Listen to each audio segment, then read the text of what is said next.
Hello everyone, most welcome है आप सभी का। आज के वीडियो में हम आप सभी के साथ डिस्कस करेंगे कि आखिरकार इकोनॉमिक ज्योग्राफी है क्या, आर्थिक भूगोल क्या है, आर्थिक भूगोल किसे कहते हैं, इसके अंतर्गत हम किन चीज़ों का अध्ययन करते हैं।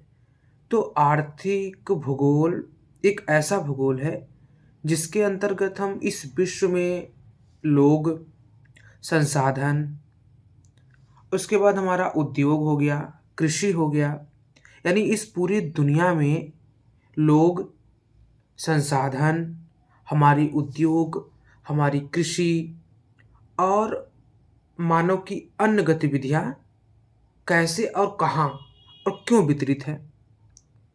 इन सभी चीज़ों का अध्ययन हम इस अपने इकोनॉमिक भूगोल के अंतर्गत करेंगे कि आखिरकार कनाडा, ऑस्ट्रेलिया के आसपास ही गेहूँ का उत्पादन क्यों अधिक होता है, अमेरिका गेहूँ में अग्रणी क्यों है, भारत के दक्षिणी भागों में कॉफ़ी, कोको और चाय का उत्पादन अत्यधिक क्यों होता है।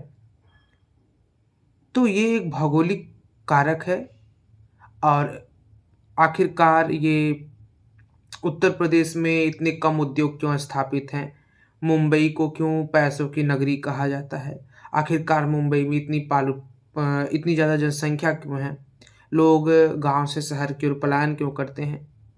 तो इन सब सारी चीज़ों का अध्ययन हम अपने इकोनॉमिक ज्योग्राफी के अंतर्गत करते हैं। तो अगर एक सटीक डिफिनेशन की बात की जाए तो अर्थशास्त्री भूगोल वह भूगोल होता है जिसके अंतर्गत हम क्या करते हैं कि लोग किस प्रकार से संसाधन, उद्योग या कृषि या अन्य आर्थिक गतिविधियां भौगोलिक रूप से वितरित हैं, मनुष्य कैसे अपनी ज़रूरतों को पूरा करता है, वो अपनी ज़रूरतों को पूरा करने के लिए क्या-क्या करता है। इन सारी चीज़ों का अध्ययन हम किसके अंतर्गत करते हैं? इकोनॉमिक ज्योग्राफी के अंतर्गत करते हैं। तो आई होप कि आपको इकोनॉमिक ज्योग्राफी का मतलब समझ में आया होगा। अब हम आगे चलते हैं कि आखिरकार हम आर्थिक भूगोल क्यों पढ़ें?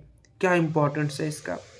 तो यहाँ पे हमारे पास नोट्स प्रिपेयर है और नोट्स आपको स्क्रीन पे दिखाई दे रहा होगा कि संसाधनों का सही उपयोग समझने के लिए, कि संसाधनों का हम उचित उपयोग समझने के लिए इकोनॉमिक ज्योग्राफी को पढ़ते हैं।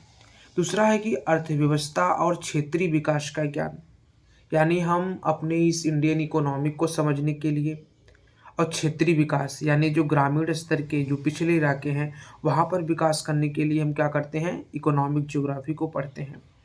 नीतियाँ बनाने के लिए कहाँ पे संसाधन अधिक है, कहाँ पे जल की कमी है, कहाँ पे खनिज संपदा की कमी है, कहाँ पे हमको विकास करना है, ये सारी चीज़ें क्या करती हैं, इन सारी चीज़ों का अध्ययन जब हम इकोनॉमिक के अंतर्गत करेंगे उसके बाद ही हम एक अच्छा डिसीजन या निर्णय ले पाएंगे कि किस क्षेत्र में विकास करना ज़रूरी है, किस क्षेत्र में नहीं। उसके बाद है वैश्विक दृष्टिकोण। विश्व स्तर पर हम देखते हैं, विश्व स्तर की अर्थव्यवस्थाओं को समझते हैं, एक देश की अर्थव्यवस्था को दूसरे से तुलना करके समझते हैं कि आखिर अमेरिका भारत से आगे क्यों है। उसके बाद प्रतियोगी परीक्षाओं में ज़रूरी होता है। तो ये 5 कारक हुए जिनको क्या करना होता है अगर हम इकोनॉमिक ज्योग्राफी पढ़ते हैं, तो इन सब सारी चीज़ों की जानकारी हमें मिलती है।